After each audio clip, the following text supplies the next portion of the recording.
नमस्कार दोस्तों, आपका मेरे YouTube चैनल श्री गणेशाय नमः में स्वागत है। तो आज सुनते हैं श्री जगन्नाथपुरी की कहानी।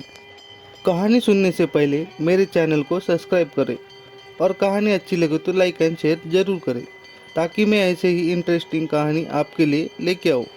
चलो शुरू करते हैं। बहुत समय पहले उड़ीसा पर राजा इंद्रदुम्न का शासन था। वह भगवान विष्णु के परम भक्त थे। उन्होंने सुना कि घने जंगल में आदिवासी समुदाय के मुखिया विश्ववसु एक गुप्त स्थान पर भगवान विष्णु के एक रूप नीलमाधव की पूजा करते हैं। राजा ने अपने ब्राह्मण मंत्री विद्यापति को नीलमाधव का पता लगाने के लिए भेजा। कुछ दिनों बाद विद्यापति ने विश्ववसु की बेटी से शादी कर ली और बार बार अनुरोध करने पर विश्ववसु ने विद्यापति के आंखों पर पट्टी बांधकर नीलमाधव के दर्शन के लिए ले गए। विद्यापति बहुत चतुर थे। रास्ते में उन्होंने सरसों के दाने बिखेर दिए। जब बारिश हुई तो वे दाने अंकुरित हो गए, जिससे उन्हें वापस आने का रास्ता मिल गया। राजा इंद्रदुम्न को यह बात पता चली। वह एक बड़ी सेना लेकर उस स्थान पर पहुंचे, लेकिन नीलमाधव की मूर्ति चमत्कारिक रूप से गायब हो गई। राजा बहुत ही दुखी हो गए। उसी वक्त आकाशवाणी हुई कि भगवान समुद्र के तट पर दारू यानी लकड़ी के रूप में फिर से प्रकट होंगे।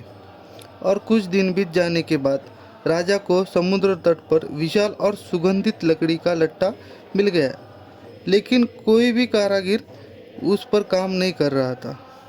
तभी एक वृद्ध कारीगर, जो कि स्वयं भगवान विश्वकर्मा थे, देवों के वास्तुकार, वहाँ आए और उन्होंने शर्त रखी।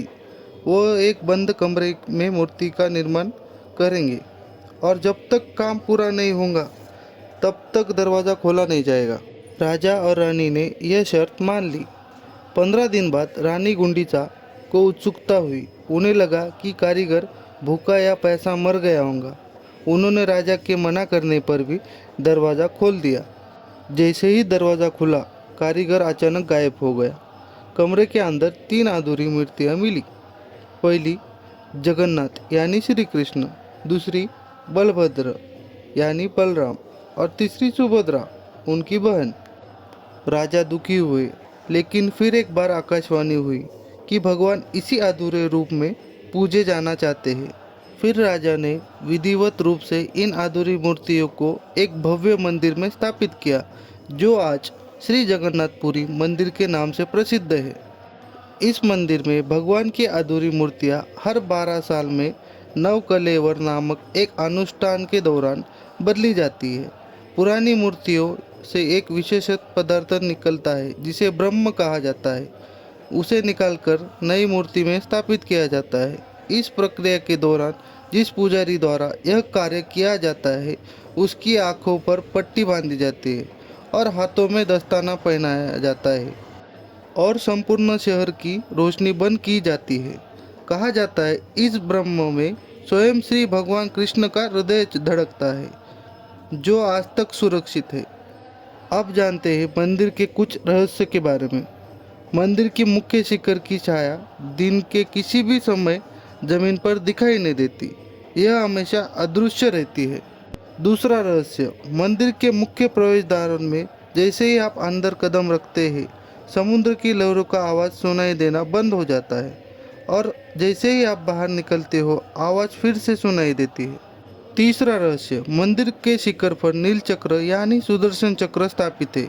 आप पूरी शहर में किसी भी दिशा से खड़े होकर उसे देखें तो वह हमेशा आपकी तरफ मुंह किए प्रतीत होता है। चौथा रहस्य, मंदिर के शिखर पर लगा झंडा हमेशा हवा के विपरीत दिशा में लहराता है। यह एक अद्भुत घटना है जिसका कोई वैज्ञानिक कारण नहीं मिल पाया है। दोस्तों, यह थी आज की जगन्नाथपुरी की कहानी। कहानी अच्छी लगे तो लाइक एंड शेयर जरूर करें। Thank you.